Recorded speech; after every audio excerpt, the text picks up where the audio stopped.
is shit in here. Oh my god. Hello again, Internet. This is Olin from What I'm Listening To.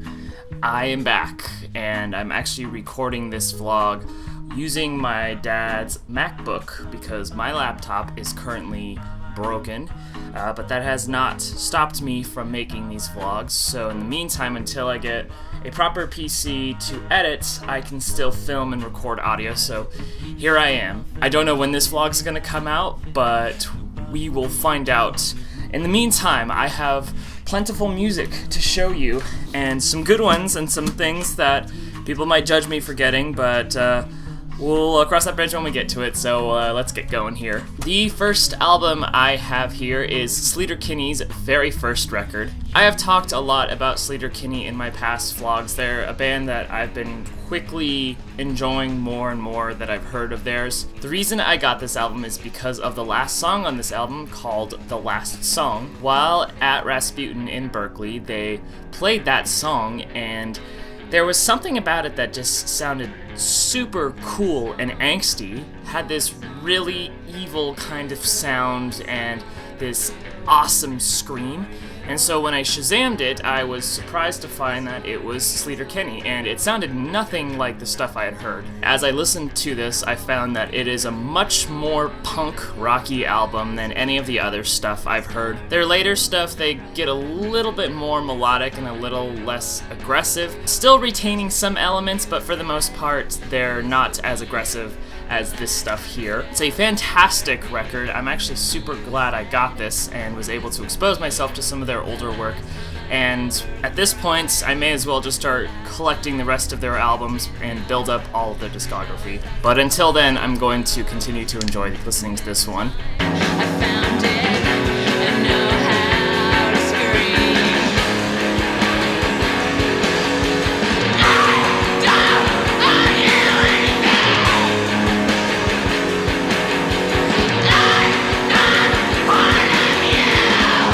Speaking of albums that I heard at record stores, I also picked up this Dead Can Dance record. While at Berkeley, I was at the Amoeba over there, and right when I was checking out, I heard a song off this album. It was kind of like an Irish medieval sounding jig, and weirdly enough, I really dug it. And so I went and checked out the now playing, and it was this album. I always like adding obscure little stuff to my collection. I have plentiful rock, plentiful experimental, some pop, some hip-hop, but it's not every day that I pick up a medieval record. These guys are apparently pretty well established. They have quite the discography, but I really enjoyed this one, and the cover is just as cool. And it's on the 4AD label. They put out some fantastic stuff. The one song I enjoyed is great. Cool guys. I'm gonna probably enjoy this one.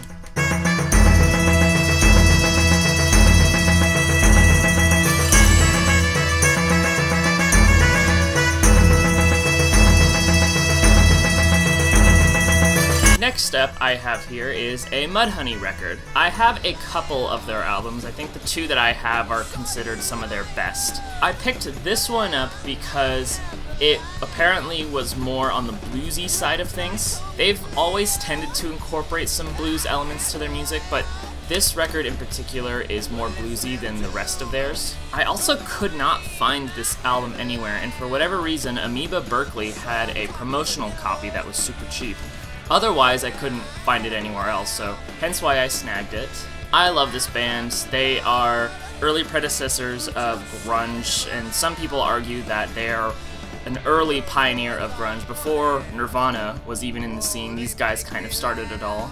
They're great, and this is a later release. I've enjoyed what I've heard off of this one, and I will probably re-listen to it more and more as time goes on. But there's no way out. Oh, I have to laugh. There ain't no way back. I have to laugh. When we come down. Okay, so this next one I might get a little bit of hate on, but here I have Harry Styles album. Okay, I know what you're thinking. It's Harry Styles, he's associated with One Direction. Surprisingly, this album is fantastic. It sounds nothing like One Direction, and I know this because I've listened to some of One Direction's stuff. I don't think it's bad, but One Direction has really not been my taste. This album, however, is Harry's first solo record, and it is a lot more mature than any of One Direction's material. When my girlfriend was listening to this on her stereo, there were a couple songs where I was like, who is this? And when she said it was Harry Styles, I did not believe her. It didn't sound anything like him at all. So after listening to this a couple of times, I decided I'm gonna buy a copy of this. Why not? I implore you to check this out if you don't believe me. You may be surprised. Again, it doesn't sound anything like One Direction. There are definitely some poppier songs on here, but there are also some songs that are very different and right up my alley as far as alternative rock is concerned. I am looking forward to seeing what Mr. Styles comes out in the future. If he starts out with this is a great start to a solo career, so we will see more later. Sweet creature, wherever I go, you bring me home. Sweet creature. The next album I have here is an Odd Nostom record, Burner. Odd is a member, well now former member, of the rap trio Clouded, who I've talked about in the past. Experimental hip-hop trio, very similar to Boards of Canada as far as production is concerned. But Odd has released quite a bit of solo records, all of which are trippy, instrumental, hip-hop, ambient records. This one I got because it has some great featured artists on here. Mike Patton, let's see, Jesse Edwards, and Jessica Byliff is on here. I've talked about her in past vlogs. But honestly, I think the big reason I bought this album is because there is a song on here called Flying Saucer Attack. And considering that Jessica Byliff has worked with the dude from Flying Saucer Attack under the name Clear Horizon, it must sound similar, maybe, I don't know. Regardless, Odd is a fantastic producer. I've loved his work with Clouded, so I'm assuming I'm gonna love this.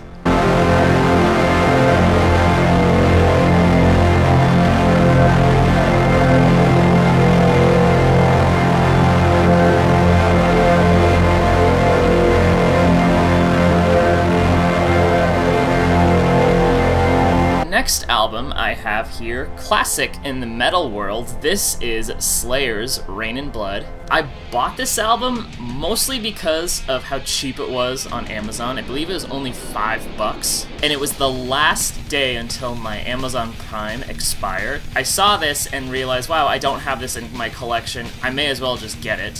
So I did. I am not the metal connoisseur that a lot of people are. I was late to the party as far as metal is concerned. My first exposure to this group was shamefully Guitar Hero 3 with Raining Blood. Initially, I really did not like Raining Blood, and at the time, I just didn't appreciate metal. I associated metal with, like, awful people. But as I grew up, metal became more of an interest for me, and I gradually started to appreciate it more. I don't think I fully appreciated this album until, gosh, maybe a couple years ago when I was like 20 or 21. I just like Raining Blood because of its dark, kind of looming, creepy sound. It's a song that I would play a lot during Halloween. So I'm excited to add this one to my collection. It's the expanded edition, which has a bonus track on here, which is pretty cool. So I'm gonna put this on the shelf and appreciate it. Here from below, souls of our treacherous past, betrayed by men, not born to mischieving above.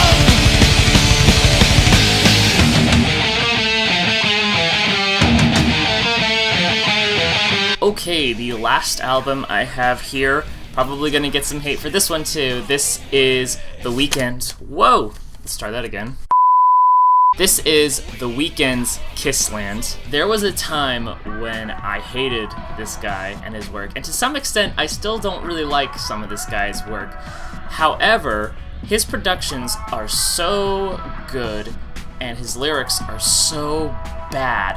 So whenever I hear a song of his, I always love and hate it at the same time, which is very confusing. But this album I got because my coworker was playing some of his work when we were closing the shop down, and one of his songs came on, and I actually was shocked to find that it was The Weeknd, and we got to talking about him, and he was saying that he doesn't really like some of his later work because it just kind of turns into generic poppiness, but his older stuff is a lot better.